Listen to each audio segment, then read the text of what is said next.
शैलजा यहाँ मन में सहजीवन का भाव लेकर आई थी। सोचा था कामकाजी ऋचा को उनके आने से सहारा हो जाएगा। बच्चों की देखभाल और बाइयों के कामकाज पर नजर रखने में वे ऋचा की सहायता करेंगी। उसकी जिम्मेदारियों का बोझ हल्का हो जाएगा और शैलजा को भी दोनों पोतों के बचपन का आनंद और परिवार का सुख मिलेगा। आंगन से बहू ऋचा के झल्लाने की तेज आवाजें आ रही थी। आम के पेड़ पर अमरबेल फैल गई थी। बस डंडे से उसी को खींच खींच कर अलग करती जा रही थी ऋचा। लगातार गुस्से से बड़बड़ाती जा रही थी। रसोई घर में सबका खाना बनाती शैलजा ने एक गहरी सांस भरी। वह समझ रही थी कि यह चिढ़ अमरबेल पर नहीं बल्कि उनके लिए है। ऋचा उनका गुस्सा बेल पर निकाल रही है। उन्हें उठाकर बाहर नहीं फेंक सकती, इसलिए बेल को फेंककर अपने गुस्से को शांत करने की कोशिश कर रही है और उस पर अपनी भड़ास निकाल रही है। ये परजीवी भी हर जगह उगाते हैं। बेशर्मों की तरह अच्छे भले पेड़ को बर्बाद कर देते हैं। हरा भरा फलदार पेड़ है, पर ये बस उसका रस चूसकर उसे सुखाकर मारकर ही दम लेगी। ऋचा के ये शब्द सुनकर शैलजा की आंखों की कोर नमी से जम गई। बड़ी मुश्किल से उन्होंने अपनी आंखों में आंसू आने से रोका। आते भी क्यों ना, बेटे के पास आई थी और अब वो परजीवी हो गई थी। क्या बेटे के घर में माँ परजीवी होती है? शैलजा के कलेजे में एक हुक उठी और माँ अपने ही बेटे की गृहस्थी को चूस कर उसे खत्म कर देगी। भला कोई माँ अपने बेटे की गृहस्थी को कभी खत्म करती है? शैलजा को ऋचा की छोटी सोच पर अफसोस हुआ।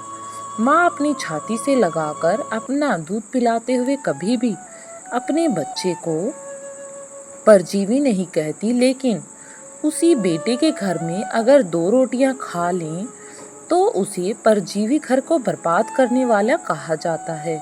माँ के खून और दूध से सींचा जाने वाला बेटा वंशभेल होता है और बेटे के अन्न पर सींची जाने वाली माँ अमरबेल होती है। क्या वो अपने ही बेटे को निभा लेगी? माँ और बेटे में शायद यही फर्क होता है। आँख की कोर पर छलक आए आंसू को पोंछकर शैलजा जी सब्जी के लिए मसाला बनाने लगी। कढ़ाई में पिसा हुआ प्याज टमाटर डालकर एक एक करके सभी मसाले डालने लगी। दालचीनी, जावित्री, तेज पत्ता और पत्थर चट्टा, सभी चीजें डालती जा रही थी। पत्थर चट्टा को हाथ में लिए शैलजा क्षण भर के लिए ठिठक गई। वनस्पति शास्त्र में इसे लाइकेन कहते हैं। फफूंद और शैवाल के सहजीवन का एक उत्कृष्ट उदाहरण होता है। शैवाल अपना भोजन स्वयं बनाता है, परंतु शुष्क चट्टानों पर उसे पानी उपलब्ध नहीं हो पाता। फफूंद अपने लिए भोजन नहीं बना पाता, अतः दोनों एक दूसरे के साथ रहते हैं। फफूंद वातावरण से नमी अवशोषित करके शैवाल को भी देता है और उस नमी की मदद से शैवाल अपना भोजन बनाकर फफूंद को देता है। इस तरह से दोनों मिलकर काम करते हैं। इस तरह अत्यंत शुष्क और दुर्गम परिस्थितियों में भी दोनों एक दूसरे के सहयोग से जीवित रह लेते हैं। प्रकृति में इन 2 निर्बल पौधे आपसी सहयोग से मिलकर इतना बड़ा उदाहरण प्रस्तुत करते हैं। लेकिन बड़े सक्षम वृक्ष भी अपने ऊपर आश्रित बेलों को झटक कर फेंक नहीं देते, बल्कि उनका पोषण करते रहते हैं, चाहे वे स्वयं ही क्यों न सूख जाएं। लेकिन हर तरफ से सबल सक्षम मनुष्य अपने स्वार्थ में सबको झटक देता है। उसे तो कोई भी अच्छा ही नहीं लगता। रात में अपने बिस्तर पर जाकर लेटने तक का सारा समय शैलजा पर भारी बीता। ऋचा पूरा दिन किसी न किसी बात पर उसे सुनाती रही। अमरबेल का उदाहरण देकर उन्हें बताना, बार बार सुनाना, ताने मारती रही। जब ऋचा दोपहर में अपने कमरे में जाकर लेटी, तब शैलजा आंगन में पेड़ के पास खड़ी हो गई। कोने में नुची हुई टूटी फूटी बेल पड़ी थी। शैलजा को उससे करुणा हो आई,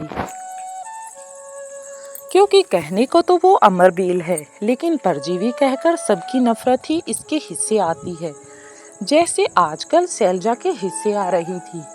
आखिर शैलजा भी तो उसी का उदाहरण बन गई थी। हफ्ते के 6 दिन तो ठीक से निकल जाते क्योंकि ऋचा ऑफिस चली जाती थी। सुबह जाने को तैयार होती और आने की थकी होती तो कमरे में चली जाती। उसे इन सब बातों के लिए समय न होता, इसलिए शैलजा से सामना कम ही हो पाता। लेकिन छुट्टी वाले दिन शैलजा को बहुत भारी लगती। ऋचा, बच्चे, उनका बेटा अमित सब घर पर रहते। शैलजा को ऋचा के बोलने से उतना दुख नहीं होता जितना अमित के चुप रहने से होता।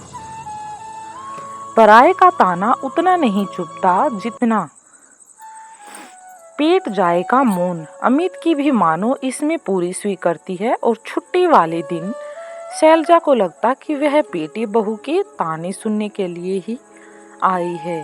बेटे बहू के वांछित बगीचे में अमर बेल की तरह अनामंत्रित। कितना अफसोस होता है एक माँ को जब उसे लगता है कि वो अनामंत्रित अवांछित परजीवी बन गई है। अरे क्या अपनी ही माँ परजीवी बन गई है। 2 वर्ष पहले अमित के पिता की मृत्यु के बाद शैलजा उज्जैन के अपने पति गृह में अकेली रह गई थी। इकलौता बेटा बहू था। भोपाल में रहते थे दोनों। उज्जैन में घर में तमाम काम वाली लगी हुई थी। अड़ोस पड़ोस में भी बहुत अच्छा था। सब लोग एक परिवार के सदस्य की तरह रहते थे। शैलजा को पति के यादों के साथ वहां रहने में कोई परेशानी नहीं थी। सबके साथ हंसते बोलते जीवन कट रहा था। एक दूसरे के साथ सुख दुख बांटते। दिन कब निकल जाता पता ही न चलता। और यहाँ शैलजा आकर अपने पलंग पर लेट गई। यहाँ दिन पहाड़ बनकर छाती पर लेटा रहता है। नई नई यहाँ आई थी तो शैलजा अड़ोस पड़ोस में कभी कभार चली जाती थी, लेकिन फिर ज्यादा पंचायत करने की तो उनकी वैसे भी आदत नहीं थी। लेकिन हल्की फुल्की बातचीत करके मन को हल्का कर लेती थी। मन बहल जाता था। कुछ दोस्त बन जाते। शैलजा तो उज्जैन छोड़कर यहाँ आना ही नहीं चाहती थी क्योंकि वह जानती थी कि घर चाहे बेटे का ही क्यों न हो, मगर आजकल के माहौल में वह भी अपना नहीं होता। लेकिन अमित और ऋचा तब बहुत अच्छे बन गए थे और बहुत जिद करके मुझे अपने साथ लाए थे। भोपाल आने के बाद जल्दी ही उन्हें बेटे बहू की मंशा का पता चल गया। अमित उज्जैन का उनका 2 मंजिला मकान बेचकर भोपाल में अपने नाम से बड़ा मकान लेना चाहता था। सदियों पुरानी घिसी पिटी चालबाजी आज भी ऐसे ही कामयाब थी। स्वार्थ की कहानी शैलजा के साथ भी दोहराई जा रही थी। शैलजा कहने भी किससे जाती। उसके दूरदर्शी पति ने जमाने के चलन को भांपकर ही शायद पूरा मकान शैलजा के नाम कर देने की सोची थी। नहीं तो शायद अपने बेटे के नाम कर देते। बेटा बहू अगर नाम उनके न होता तो उन्हें कब का चलता कर देते। शैलजा ने उज्जैन का मकान अपने जीते जी बेचने से साफ मना कर दिया। तभी से बेटे बहू का रवैया उनके प्रति पूरी तरह से बदल गया। ऋचा का मुंह मनमाने और अपमानित करने के ढंग से खुलने लगा और अमित ने चुप्पी साध ली। अमित ने तो जैसे बोलना ही छोड़ दिया। एक दिन ऋचा ने उन पर आरोप लगा दिया कि वे अड़ोस पड़ोस में बेटे बहू की चुगली करती फिरती हैं। बस तब से आहत होकर उन्होंने किसी से बात करना भी छोड़ दिया और किसी के घर भी जाना छोड़ दिया। उन्होंने काम में अपने आप को व्यस्त रखना शुरू कर दिया। सुबह 5 बजे उठकर दोनों बच्चों के लिए टिफिन बनाना, बेटे बहू को नाश्ते के लिए लंच, बच्चों के स्कूल से लौटते ही उन्हें खाना देना और फिर रात का सारा खाना खुद बनाना। वे थक कर चूर हो जाती पर उफ तक भी आवाज न करती। कहती भी किससे? क्या बेटा बहू सुन रहे थे? नहीं।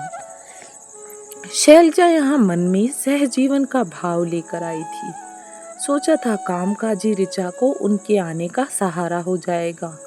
बच्चों की देखभाल और बाइयों के कामकाज पर नजर रखने में वे ऋचा की सहायता करेंगी। उसकी जिम्मेदारियों का बोझ हल्का कर देंगी और शैलजा को भी दोनों पोतों के बचपन का आनंद और परिवार का सुख मिलेगा। बस इतनी सी बात सोचकर शैलजा जी अपने घर को छोड़कर आई थी, लेकिन ऋचा ने बाइयों को हटाकर उन्हें बाई बना दिया। इस पर भी उन्हें परजीवी की संज्ञा दे दी। अब और अपमान सहना उनकी बस में नहीं रहा। इससे पहले कि बेटा बहू उन्हें किसी दिन चले जाने को कहें, वे अपना मान रखकर खुद ही जल्दी यहाँ से चली जाएंगी। आखिर कब तक इतना अपमान सहती। सुबह ही उन्होंने दोनों को अपने निर्णय से अवगत करा दिया, जिसे उन्होंने सहर्ष स्वीकार कर लिया, मानो उन्हें मुंह मांगी बात मिल गई थी। तीसरे ही दिन अमित ने उन्हें इंटरसिटी पर बिठा आया। उससे इतना भी नहीं बना कि उन्हें घर तक पहुंचा देता, पर अब शैलजा को उससे कर्तव्य परायणता की कोई उम्मीद भी नहीं बची थी। बचती भी क्या, जब बहू के आगे अपमान हो रहा था तब भी बेटा नहीं बोला। बेटे की गृहस्थी और जीवन परिपूर्ण था। उसे न भोजन की जरूरत थी और न ही वातावरण से प्राप्ति की। सहजीवन तो दो जरूरतमंदों के बीच होता है। सक्षम के ऊपर तो बस न चाहते हुए भी आश्रित ही बन जाना पड़ता है। इसलिए अब लता जी आश्रित नहीं बनना चाहती थी। ट्रेन जल्दी और पीछे टूटते हुए शहर के साथ शैलजा ने पिछली कड़वी बातों को भी छोड़ दिया और वो धीरे धीरे वापस अपने पति के घर की तरफ चलने लगी। स्टेशन पर कुली से सामान ऑटो में रखवाकर वे अपने घर पहुंच गई। घर को देखते ही अपनेपन के एहसास ने शैलजा जी को घेर लिया, उनकी आंखों को भिगो दिया। ताला कुंडी खोलने की आवाज आते ही आसपास से सब लोग आ गए। शैलजा दीदी को देखते ही सब इतने प्रसन्न हो गए। कोई दौड़कर पीने का पानी लाया, तो कोई चाय, तो कोई अपने घर से कुछ और सामान लेकर आया। किसी ने खाने की थाली परोसी। सबकी खुशी छलक पड़ती थी। ऊपर वाले हिस्से में शैलजा जी ने किराएदार रखे थे। वे दोनों भी नीचे उनसे मिलने के लिए आ गए। जब शैलजा भोपाल गई थी तब उनका बेटा मनु 6 माह का था। अब वह 2.5 साल का हो गया था। आते ही उसकी माँ ने बताया कि यह दादी है। बस मनु ताता ताती करके उनकी गोद में चढ़ गया। रात मनु की माँ ने ही उनकी बिस्तर पर धुली हुई चादर लगा दी, तकिए का लिफाफा बदल दिया, ओढ़ने की धुली चादर रख दी। शैलजा की आंखें जैसे भीग गई। वह हफ्तों ऋचा को कहती रहती कि चादर और तकिए के लिहाफ बदल दे, लेकिन वे बदले नहीं जाते थे। मनु रात में कहानी सुनते हुए उनके पास ही सो गया। उसे छाती से लिपटकर शैलजा को लगा जैसे वो बरसों बाद चैन की नींद सोई है। सुबह उठने की आहट लगते ही मनु की माँ चाय ले आई। इससे पहले कि वो गैस सिलेंडर की चिंता करती, एक पड़ोसी पहले ही अपना भरा हुआ सिलेंडर रखकर और गैस चूल्हा शुरू कर गए। शाम होने तक तो उनका रसोई घर और फ्रिज सारी जरूरत की चीजों से भर चुका था। घर में ऐसी रौनक लगी थी कि वे यहाँ से जैसे कभी गई ही ना हो। कितना अपनापन था खुद के घर में। दूसरे दिन उनकी पुरानी मेहरी काम पर आ गई। शैलजा को वापस आया देख मेहरी इतनी खुश हुई जैसे उसकी माँ वापस आ गई हूँ। जीवन सुचारू रूप से सबके साथ चलने लगा। हंसते बोलते सब कुछ अच्छा चल रहा था। नन्हा मनु दिन भर दादी दादी करता और आगे पीछे घूमता रहता।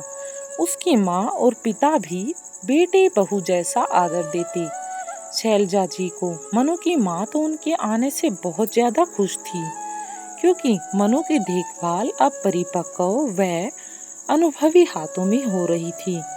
इसलिए अब उन्हें कोई चिंता की बात ही नहीं थी। एक दिन दोपहर में मेहरी अपनी बेटी को लेकर आई और बोली, माँ जी, यह मेरी बेटी है। मैं और इसके पिता काम पर चले जाते हैं। मैं यह अपने बड़े भाई के साथ घर पर रहती थी। लेकिन अब इसका भाई भी काम पर जाने लगा है, इसे मैं घर पर नहीं छोड़ सकती। लड़की जात है, डर लगा रहता है। अगर मैं इसे दिन भर के लिए आपके पास छोड़ जाऊं तो आपको कोई चिंता की बात तो नहीं है? मैं निश्चित होकर अपना काम कर सकूंगी। लेकिन अगर आपको कोई ऐतराज न हो तो बड़ी मेहरबानी होगी। माँ जी, मेरी बेटी आपकी छत्र छाया में सुरक्षित रहेगी। मेहरी ने हाथ जोड़कर विनती की। शैलजा को भला क्यों ऐतराज होता? सीधी सादी सी 16-17 साल की लक्ष्मी अगले ही दिन शैलजा के पास आ गई। मना करने पर भी वह घर के 4 काम खुशी से कर देती। चाय बनाना, कपड़े सुखाना, उन्हें तय करके रखना और रसोई घर की साफ सफाई करना। शैलजा उसे पुरानी कहानियां सुनाती तो वह बड़ी दिलचस्पी और खुशी से सुनती। उसे बड़ा अच्छा लगता। धीरे धीरे और भी ऐसी लड़कियां शैलजा के पास आ गई। शैलजा उन्हें कढ़ाई बुनाई का काम सिखाने लगी। दिन भर उनकी चहचहाहट से घर गूंजता रहता। मनु भी इतनी सारी दीदियों को पाकर बड़ा खुश था। शैलजा का परिवार अब काफी बड़ा हो गया था। वो अपने इस परिवार में बड़ी खुश थी। लड़कियों के चहकते और उनके माता पिता के संतुष्ट व निश्चित चेहरे देखकर शैलजा जी की आत्मा को अपार संतोष मिलता। आजकल के जमाने में लड़की की सुरक्षा से बढ़कर और क्या तसल्ली होगी। और शैलजा वही पुण्य का काम कर रही थी। अपने भरे पूरे सुखी परिवार के साथ शैलजा अपनी संतोष भरी गहरी सांस ले रही थी। स्टोरी अच्छी लगी हो तो वीडियो को कर दे लाइक, और हाँ, अगर चैनल पर नए हैं तो चैनल को कर दे सब्सक्राइब। यहाँ मिलेंगे आपको बड़ी ही इंस्पिरेशनल और आज के ज़माने की संतोषपूर्वक स्टोरी। अपने भरे पूरे सुखी परिवार के साथ बड़े ही खुशी से रह रही थी। यहाँ कोई भी उसे परजीवी बोलने वाला नहीं था। स्टोरी अच्छी लगी हो तो कमेंट बॉक्स में सही जरूर लिखें। शैलजा को सही मायने में यही परिवार मिला था।